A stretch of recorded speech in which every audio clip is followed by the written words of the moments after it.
If we fear God, we can't fear a friend.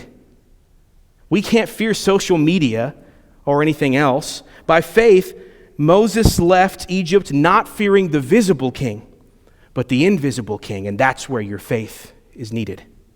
Our culture right now is employing submission by fear and shaming. All right? I was talking to Eric, we were talking about it a little earlier. Man, how I thought that my cancel culture message was late. Turns out there was a lot more canceling to be done in the world, right?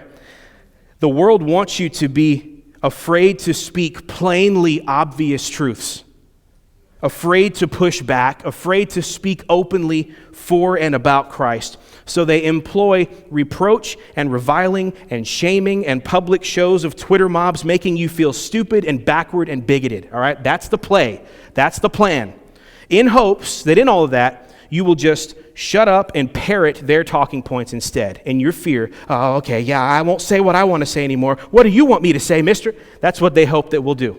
That we'll just panic so hard that we'll just say, okay, well, I'm not going to say my thing. I'll say your thing. What's your thing? And then all of a sudden, boom, it's over. We've lost it. So here's the problem with that. God says we have to talk about him, right? Okay. God says that we ought to love, to worship him. And guess what? That doesn't just limit itself to this room right here. We should be able to worship him publicly and in front of other people. He tells us to go declare his glory among the nations. That's not private. There's no way that that's private. The culture says, don't do that, or we're going to shame you and shun you. So you have a problem, right? This is kind of where we're at. This is the great challenge of life. What do we do when we are told by God to do one thing and the culture tells us to do another thing? Can I just tell you that decision is made in your heart right now already? You already know what you're going to do, and the answer is absolutely tied to who you fear more. That's what you're going to do. If you fear God, you will obey him. It is really that simple.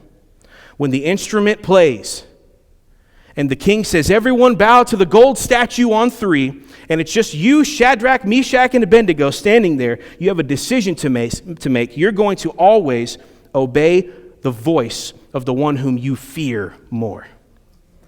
Do not fear this culture. Do not fear this culture. Man, Jesus said, don't fear the one who can kill the body. Fear the one who can throw the body and soul into hell. You will always obey the one whom you fear more. Christ has set us free by faith. Trust the invisible king rather than the visible, changing zeitgeist king of every age over and over again, because we have one king who stands eternal, and he's always been there, and he's always going to be there. Don't fear this culture.